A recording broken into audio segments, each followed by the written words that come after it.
புனித ரமலான் மாதத்தை முன்னிட்டு மக்களுக்கு ரமலான் நிவாரண பொதி வழங்கப்படுவதாக தெரிவிக்கப்பட்டு ஒரு தகவல் சமூக ஊடகங்கள் வழியாக பகிரப்பட்டு வருகின்றமையை எம்மால் காண முடிந்தது. எனவே இது குறித்த உண்மை அறியும் நோக்கில் ஃபேக்ட் ஆய்வொன்றை மேற்கொண்டது. அத்துடன் குறித்த தகவல் வாட்ஸ்அப் ஊடாக பகிரப்பட்டு வந்ததனையும் எம்மால் காண முடிந்தது.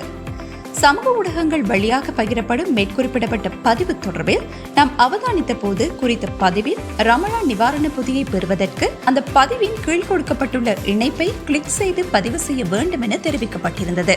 இந்தியாவை தளமாக கொண்ட ஒரு இணையதளத்தில் புனித ரமலான் மாதத்தை இலக்காக கொண்டு வாட்ஸ்அப் உள்ளிட்ட சமூக ஊடகங்கள் வழியாக ரமலான் நிவாரண பொதியை பெற்றுக் கொள்வதற்காக ஆன்லைன் மூலம் விண்ணப்பிக்குமாறு தெரிவித்து பகிரப்படும் இணைப்பு தொடர்பில் மக்களை எச்சரிக்கையுடன் செயற்படுமாறு தெலுங்கானா சைபர் பாதுகாப்பு பணியகம் அறிவித்துள்ளதாக செய்தி வெளியிடப்பட்டிருந்தமையை காண முடிந்தது.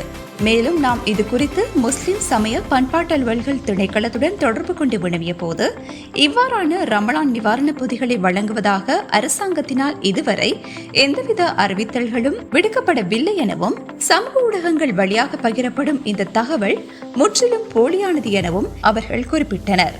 இது குறித்து நாம் அகில இலங்கை ஜம்மியத்துல் உலமாவை தொடர்பு கொண்டு வினவினோம். சமூக ஊடகங்கள் வழியாக பகிரப்படும் இந்த தகவல் மோசடிக்காரர்களினால் பகிரப்படும் போலியான தகவல் என அவர்கள் தெரிவித்தனர்.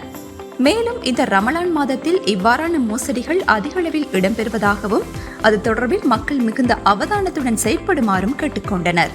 மேற்குறிப்பிட்ட தகவல்களின் அடிப்படையில் ரமலான் நிவாரண பொதி வழங்கப்படுவதாகவும் அதற்கு ஆன்லைன் விண்ணப்ப படிவத்தை பூர்த்தி செய்யுமாறும் தெரிவித்து சமூக ஊடகங்களில் பகிரப்படும் இணைப்பானது முற்றிலும் போலியானது என்பதுடன் இவ்வாறான இணைப்புகளை கிளிக் செய்வதன் மூலம் எமது தனிப்பட்ட தரவுகள் திருடப்பட்டு அதன் மூலம் எமது வங்கிக் கணக்குகள் மற்றும் சமூக ஊடக கணக்குகள் என்பன முடக்கப்படக்கூடும் என்பதனையும் கவனத்தில் கொள்ள வேண்டும்.